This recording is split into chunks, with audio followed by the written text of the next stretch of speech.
Bonjour, c'est Polo Prêtresse. Donc maintenant que ma carte mère est débloquée, grâce à un update du BIOS, je vais pouvoir avancer dans les tutos, sachant que je découvre en même temps que vous. Donc je risque de me heurter à des embûches pathétiques. Donc comment commencer? On va déjà dans cette première vidéo installer Unraid sur la clé bootable. C'est la première opération à faire et pour cela on accède au site officiel Unraid. Voilà. Bon, j'ai créé un login, je m'enregistre. Sur cette page de présentation, vous pourrez aller jeter un coup d'œil. C'est particulièrement ce qui m'a intéressé chez Unraid.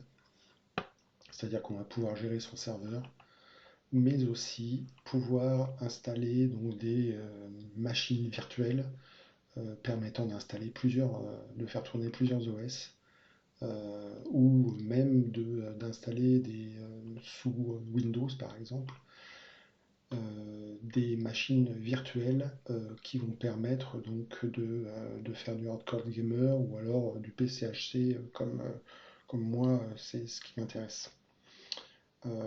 Ça va être possible en utilisant et en dédiant des ressources de la carte mère, plus particulièrement du CPU et du GPU, sur les machines virtualisées que l'on veut utiliser.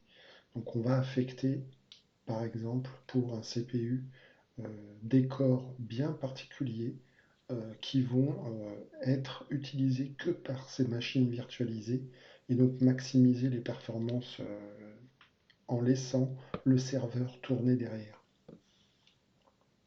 Donc, vous pourrez prendre connaissance de ça, je ne vais pas trop m'étendre. Sur le prix, on peut aller directement. Il y a une version trial qui va être d'une durée limitée de 30 jours. C'est celle qu'on va utiliser au début pour évaluer la version. Et ensuite, il faut basculer sur trois types de versions. La basique, la plus et la pro, qui va essentiellement être liée au nombre de disques que l'on va pouvoir mettre sur son serveur pour le stockage.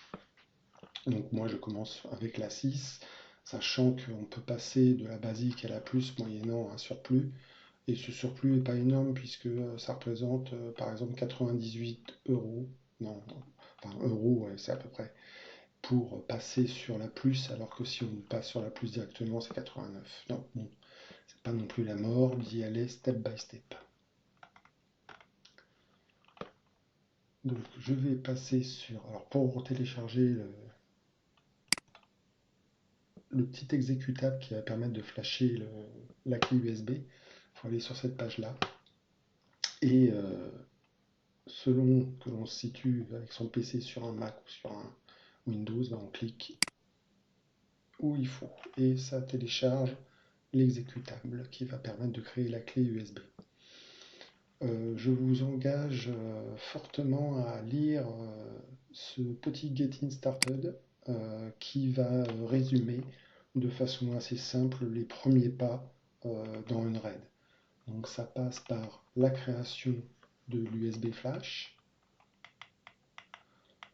ensuite quelques prérequis au niveau du réglage du BIOS. Donc ça sera l'objet de la vidéo numéro 2 que je vais faire avec ma carte mère. Donc il faut bien entendu déclarer la clé USB comme étant le premier boot, mais il y a d'autres petits réglages qui vont être nécessaires pour préparer l'avenir afin de pouvoir créer des machines virtualisées.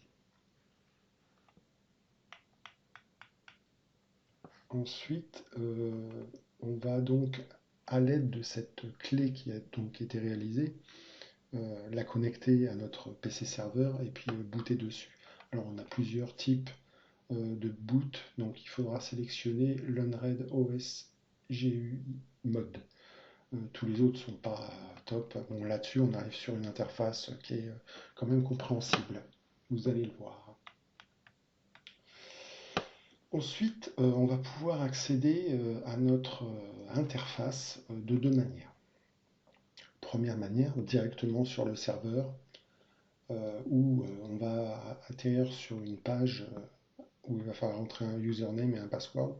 Donc par défaut, au début, on se log sur root et on ne met pas de password.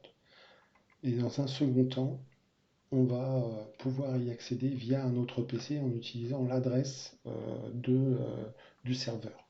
Donc par défaut, l'adresse du serveur est tower. Moi, je choisis un autre nom, donc il faudra adapter le chemin. Donc ça fera l'objet de vidéos ultérieures. Bien entendu, il va falloir s'enregistrer, donc c'est à ce moment-là qu'on va euh, utiliser donc, notre possibilité d'utiliser la trial key pendant 30 jours. Et à partir de ce moment-là, donc le serveur est accessible et on peut créer donc son arrêt et créer son cache de différentes manières. On le verra aussi par la suite. Puis on peut démarrer l'arrêt, mais avant il faudra effectivement formater les disques dans le bon standard compréhensible par Unread. Voilà un peu le résumé. Donc on va créer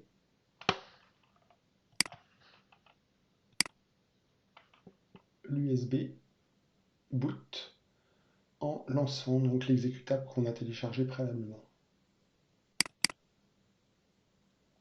Voilà, on arrive sur quelque chose qui est très simple d'utilisation.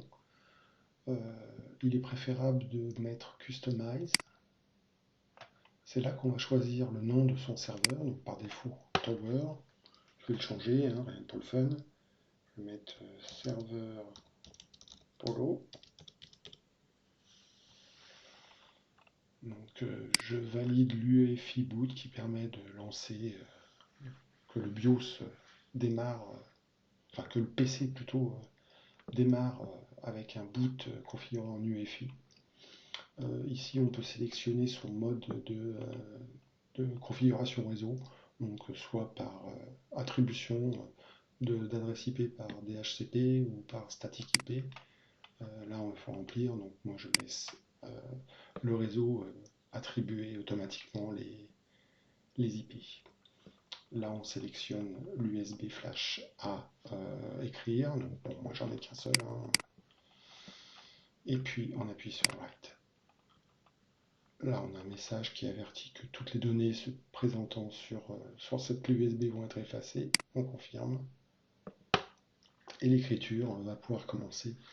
Ça dure une petite minute. Voilà. Et c'est tout ce qu'il y a à faire. Donc, à la fin de l'opération, on va déconnecter la clé USB du PC et la plugger dans le PC serveur afin de booter dessus. Je ferai donc la prochaine vidéo sera dédiée à la configuration du BIOS avec ma carte mère. Donc ça pourra être différent en fonction des cartes mères et des versions de BIOS. Et la troisième vidéo, donc ça sera le premier lancement de cette clé sur le serveur. Les prochaines vidéos ne seront pas d'une qualité exceptionnelle dans la mesure où je vais utiliser une webcam pour enregistrer les modifications apportées dans le BIOS. Mais bon, c'est à peu près lisible, on va dire. Voilà, fin de cette première vidéo et à bientôt.